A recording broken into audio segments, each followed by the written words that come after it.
ไม่อีก ผู้เดียวก็พอแล้วแรงแล้วสำนีก็ได้ อ้าว หมอหนึ่งครับหมอหนึ่งก็ได้หมอหนึ่งเลยโอ้ซื้อเอาบอลเลยเองหมอหนึ่งนี่เฮ็ดเองนี่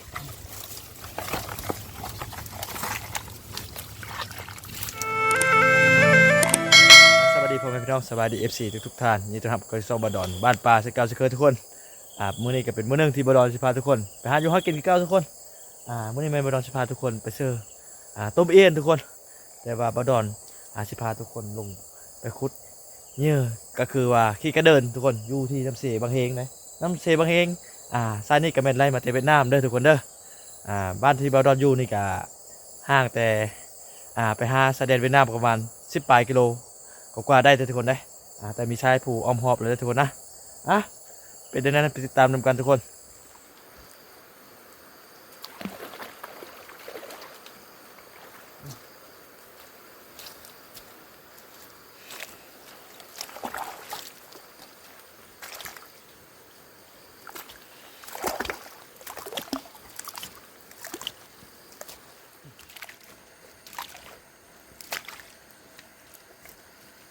เนี่ยเฮาก็ได้แล้วเด้นี่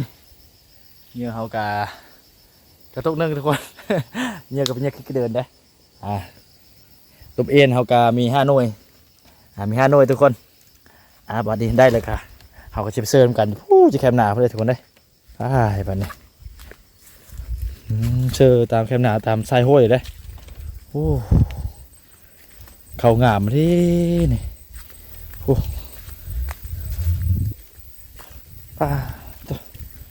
สุดท้ายอยู่ในเขตนี่มีแต่น้องคุบ่มเลยมีแต่น้ำเลิกน้ำคุบ่ม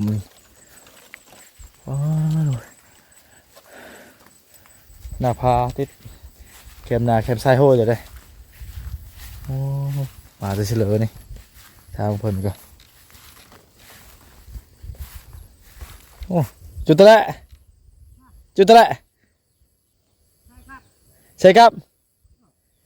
ใช่เชื่อใช่ตำนานนี่ป่ะโอ้เชื่อตัวเองนี่มาเชื่อแถวแคมนาเจ้านี่เขาเจ้าเขาเชื่อจะบ่เนี่ยบ่ฮะผู้เชื่อตามแคมห้วยนี่แคมนาเจ้านี่โอ้จะเชื่อดูทื่ออยู่บ่จะลองหรือเชื่อเลยครับเชื่อครับหรือเชื่อจะลองเชื่อใช่ครับฮักเซอร์มันนี่โอ้เสือตามแคมหนาน้องมากินข้าวหนูกินข้าวมันหนูพุกหนูใหญ่เด้ทุกคนอันนี้ก็เป็นเทคนาของเราอยู่เลยทุกคนมีเป็ดมีไก่เพิ่นเผาเทคนาเลยได้นี่เทคนาเลยตัวมีคำสุกไปแบบหนึ่งเลยนี่นะอันนั้นก็เป็นทงนาไส้ผูนั่นก็เป็นไส้ผูผูสร้างได้โอ้มีทั้งเป็ดทั้งไก่เลยต่ำก่อนมื้อนี้เราเซอร์เบิ่งมื้อนี้เนี่ยจ่าโดยน้ำจ่าโดยน้ำมั้ยยังโอ้ตัวจ่าต้นป้านึ่งข้าวนี่หมกป่าก็ขอเนี่ยชำนี่เขาใช้ตามนี่เซเบ็ดแน่เดี๋ยวหานได้พอดีแวะกินน้ำโอ้หมกปลาคอจะล้นมันเหมือนได้เราใช้อยู่คล่องเลยคืออัดกันนี่โอ้นึ่งเนาะว้าลายทุกคนเลยหมกปลาคอเห็นสองมกคนวะโอ้เพิ่นก็อยู่ผู้เดียวเนาะใส่ตุ้มบ่นี่นะหรือใส่ปลาเนี่ยใช้เบ็ดนี่ได้เนาะอยู่ตำหนาเนาะก็นี่ตามนี่เขาใส่คุยดอกเสือตุ้มเอ็นอยู่นั่นก่อนลองเบิ่งเพราะว่าในการอยู่เพิ่นอยู่ในกระเหมาะเลยทุกคนเลยเพราะว่าภาคนั่นก็เป็นผูเลยแล้วก็มีน้ำเสบางเฮงที่ไหลผ่านรีบตามแชมพูตัวนั้นเลยอันนี้ก็จะเป็นห้วยเพิ่นนี่บ่บักว่าห้วยน้อยบ่แคมนาเลยนะห้วยเลยป่ะห้วยปลองเนาะห้วยปลองภาษาบาลูภาษาลาวจังหวัดได้ห้วยปลองตะกี้คือจะมีห้วยประวัติศาสตร์ที่เพิ่นเล่ามาเพิ่นว่าอยู่พุ่นน่ะมีถ้ำเด้ถ้ำก็มีช้างเก็บน้ำมันคือกันใช่ไหมแต่ก่อนกี้ก็น้ำก็ไหลออกมาแต่ฟื้นพุ่นน่ะเด้อันนี้ก็จะเป็นทุ่งนาของเพิ่นทุกคนเขียวงามซุ้มเลยได้ขอไก่เพิ่นมุงด้วยหญ้าคักเลยทุกคน ตาสะอ่อนธรรมชาติอยู่นี่นะ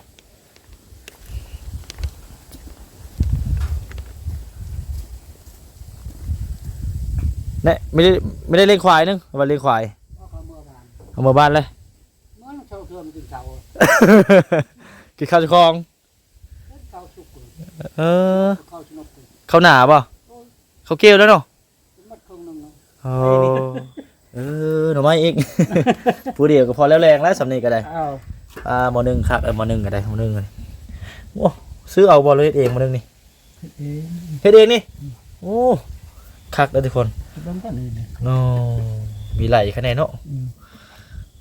เป็นหม้อธรรมดาอะไรมาตีเป็นค้างเป็นบิ้งออกมานี่เป็นหม้อนึ่งอีกทุกคนเลยโอ้พอดีเป็นยุกไส้กันเลยนะนี่แหละยุเกตชนบดเฮาหน่อไม้สำนีก็พอแล้วแรงแล้วผู้เดียวนี่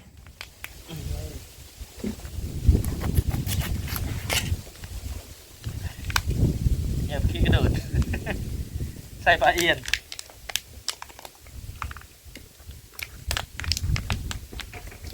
ทับให้ผสมกับเย็น เทกี่เดือนนะ ฮะ ไม่ใช่ คุดอยู่บ้านนั่นนี่กลางบ้านนี่อยู่กับบ้านนี่นี่ เออ กี่เดือนน้อยเห็น อืม กี่เดือนไม่ใหญ่นะ กี่เดือนนี่ ฮะ ว่ามันไม่กี่เดือน น้ำเสียเนี่ยได้น้ำเสียได้ โอ้ยครับไปหาบ้านนี่คือมัดมือ เพราะว่าน้ำมันลึกเห็น เออ น้ำเสียขึ้นมันลึกมา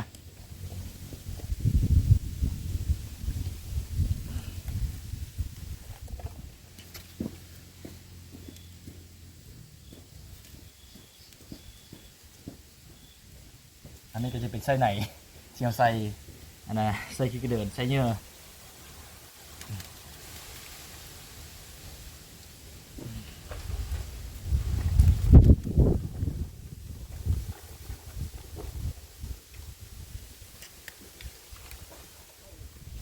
น้ำจะมาอะไร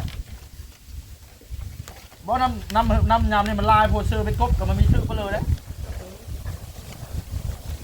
โอ้เด็กๆเป็นคลองเด็กๆเป็นโตหวยก่อน เออ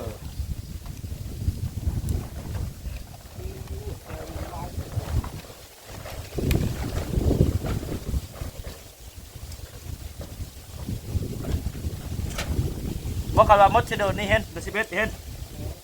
ใหญ่แน่กบก็ได้มันได้กบน้อยมันนั่นน่ะมันได้10 ตัวมันนั่น เองก่อน ซื้อน้ำพอละปุนี่หน่วย50นะ มึงไง เขาไปเธอนะจะเป็นเอ็ดเนาะซื้อมาหน่วย50ขนาดนี้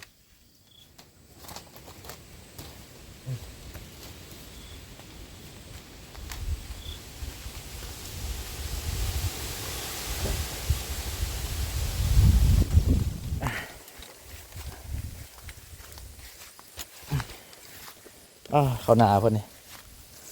งามเลยทุกคนเลยเขียวงามส้มอันนี้เข้าเป็นเข้าหน้าปีนี่เพลงกระสับลาบเลยได้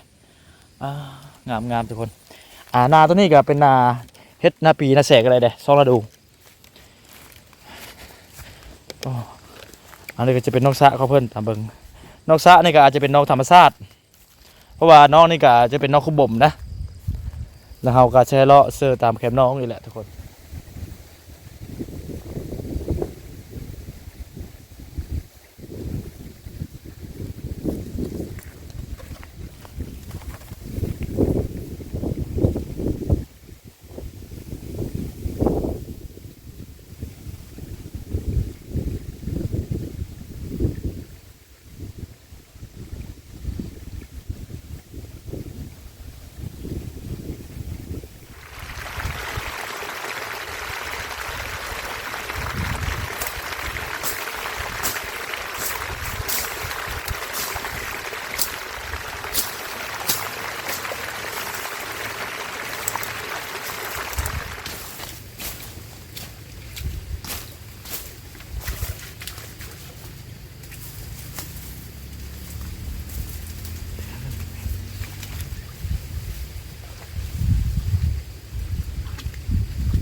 อันนี้ก็แม่นน้ำห้วยธรรมชาติได้ทุกคนบ่ได้แม่นน้ำพายได้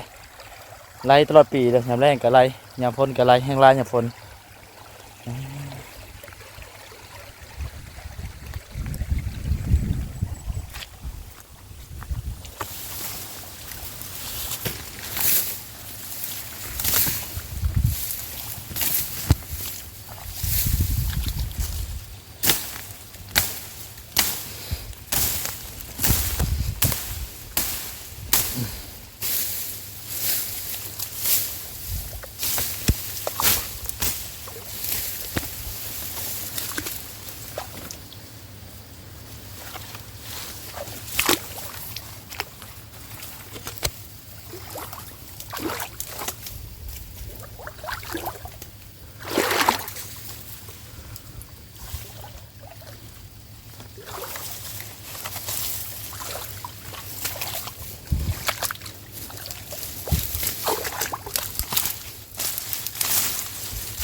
ในการเสิร์ฟตัวเองของเขาก็ถือว่าแล้วได้ทุกคน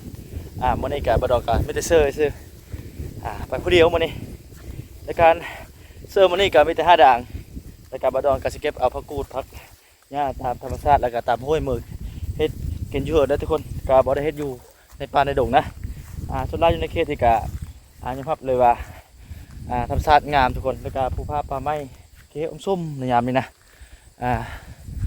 แล้วก็เป็นเขตหนึงที่มีภูผาอ้อมรอบเลยนะหมุน330องศาเลยทุกคนแล้วก็เขาก็ไปเสิร์ฟนาของเพิ่นนะแต่เพิ่นว่าสิเอาหมกปลาให้บ่ดอนมากินอยู่เฮือน โอ้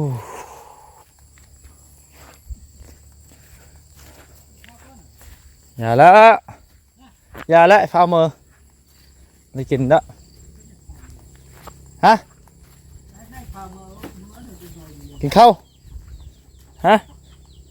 กินข้าวป่ะโอ้ต้นไม้ทุกคนโอ้ผมแห้งแล้วจะได้กินเลยอย่าแล้ว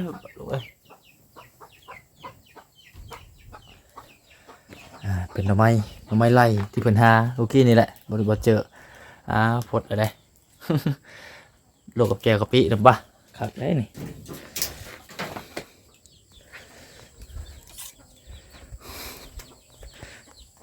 อยู่คนเดียวมั้ยยาน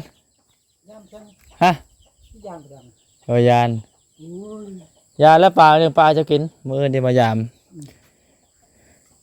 จะกินถึกหรือบ่เชื่อก็ได้ฮะ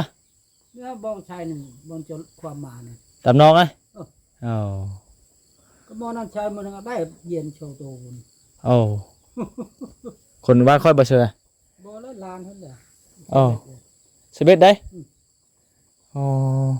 มื้ออื่นนี่สิเชื่อเดี๋ยวนี้ใช่ใส่ตะคุบ่มเนาะอ๋อ ค่อยจะได้ใช้มันน่ะ ลองเบิ่งทุกคนบดอนกับบ่มีหยังหลายเพราะว่าบดอนหากนมาเซิร์นะในการรุ่นนำการเมื่อเอิ้นว่าสิพูดว่าสิโซลมานเลยในการเซิร์กับเป็นครั้งแรกของบดอนในการเซิร์ทุกเอ็นนะมี5หน่วยโซลาอยู่ในบ้านเนี่ยการเซิร์ก็พอได้กินนะก็ได้กินอยู่นะแล้วบดอนก็ขอบอกขอบเจอเมื่อคุณสุคนที่เขาเบิ่งรายการภาคก็ไลค์กดแชร์กดติดตามเพื่อบดอนเด้อเพื่อว่าบดอนได้กำลังเจอในการในคลิปในการต่อไปทุกคนในการครอบเจอทุกคนกับพบกันใหม่ในคลิปต่อไปทุกคนบ๊ายบาย